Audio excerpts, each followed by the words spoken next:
بسم اللہ الرحمن الرحیم۔ السلام علیکم ورحمۃ اللہ وبرکاتہ۔ رات کو دیر تک یہ ذکر کریں، رات کو دیر تک یہ ذکر کریں۔ صحابی رسول فرماتے ہیں وہ رسول اللہ صلی اللہ علیہ وآلہ وسلم کے دروازے کے پاس رات گزارتے تھے، اور رات کو بڑی دیر تک آپ صلی اللہ علیہ وآلہ وسلم کو یہ کہتے ہوئے سنتے: سبحان اللہ رب العالمین، سبحان اللہ رب العالمین، پاک ہے اللہ جو تمام جہانوں کا رب ہے۔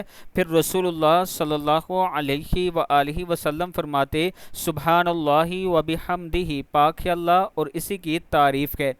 سبحان اللہ رب العالمین اور سبحان اللہ و بحمدہ کوشش کیا کریں کہ 100 مرتبہ دونوں پڑھ لیں۔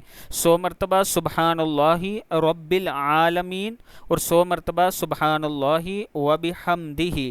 صدق اللہ العظیم۔